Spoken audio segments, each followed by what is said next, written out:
What's going on, everybody? Thank you for tuning in. Before we get started on today's video, I just want to let you guys know last night I finally ordered Tundra Dude 34 stickers.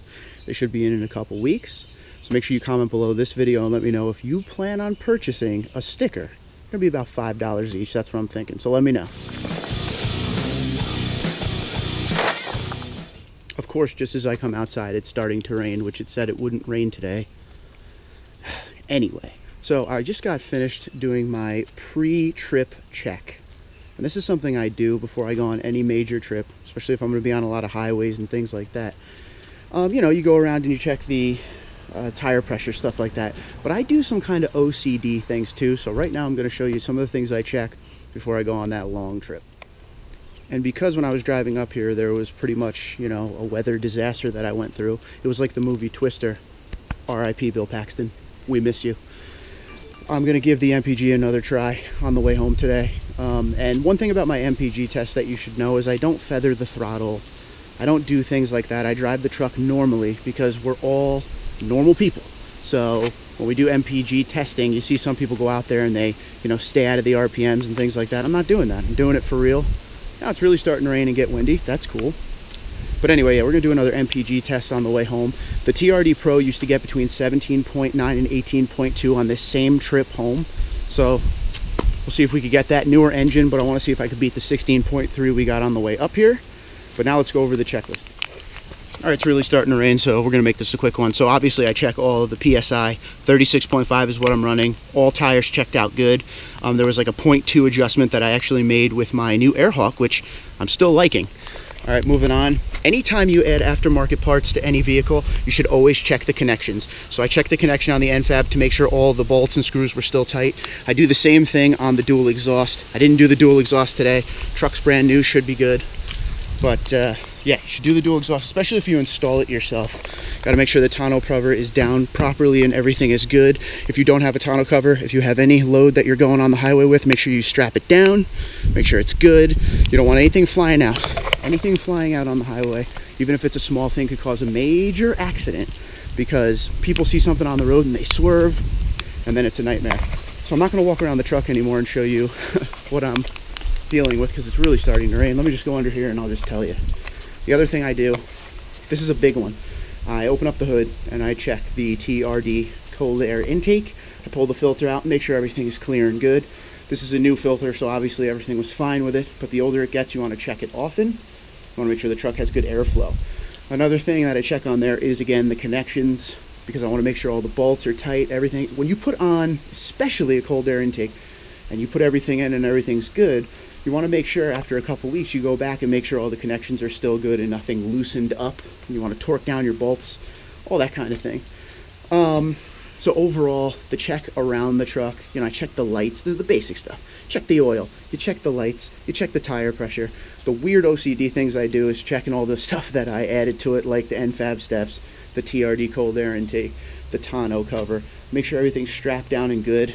You know, I've had a truck in front of me once lose half of the stuff off of his bed. He had like his bed loaded up and it wasn't strapped down correctly. I got out of the way, but cars behind me were slamming into it, and it was like some pretty big stuff.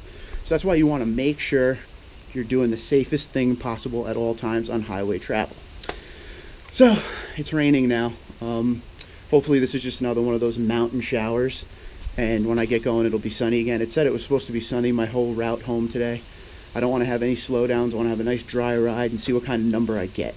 We had all the fun on the way up with the thunderstorms and stuff like that, but this time I really just want to see what kind of MPG numbers I can get. So this video is not over now. I'm going to take the 3.5 hour ride home.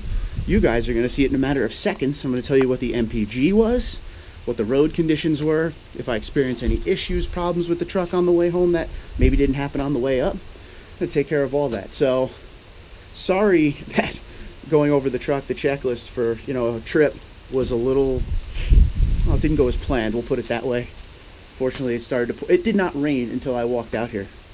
So, you know, here's a shot of the old truck here. We're under a porch right now, but there she is, getting ready. We're going to do the trip, and then I'll give you all the stats when I get there. So until then, for the next 3.5 hours, have a great day, and I'll talk to you in a matter of seconds. Alrighty, trip over. We're home, unloaded. That's such a long ride. People just, oh God, they were so aggressive with the driving. Very annoying. But anyway, time to look at the MPG readings. Truck again handled well. It was sun the whole way. There was no rain. Woo! So, I'm going to show you the number now. By the way, we're over 1,000 miles. First 1,000 completed. I'm going to shut the door again. It's going to tell me to. All right. So, you're seeing 17 MPG there. And the trip was 179.2 miles. Excuse me. All right. One thing about that. It was actually 17.1 when I got off the highway, but I went to the McDonald's drive-thru because I'm hungry. So, 17.1, call it what you will. Let's see, so it was 3 hours and 3 minutes of engine time, 59 mile per hour average speed. So there you have it. The trip is over. Shut this thing before I forget. It was a good trip. Traffic on the way home. There was traffic, but it was flowing. With some crazy people, man. There's some crazy people swinging in and out or busy on their phone, drifting into the lane. The guy in the McDonald's parking lot was coming down a do not enter. He almost hit me, T-boned me. Brand new truck, almost T-boned me. But other than that, it was a good trip. So truck did well, 16.3 on the way up, and we got 17 to 17.1 on the way back. So in the TRD Pro, I was getting 17.9 to 18.2-ish. So this is a brand new truck. So next trip, when there's a little bit of mileage on this thing, we will see what it gets. And I will also try it with no tonneau cover to see if that helps the number next time or not. So that was a pretty long video, huh? We did morning and now it's, I can't stop coughing. Now it's 5:04. So comment below the video if you have any questions, comments, or concerns, or Twitter and Instagram at TundraDude34. You guys have a great night.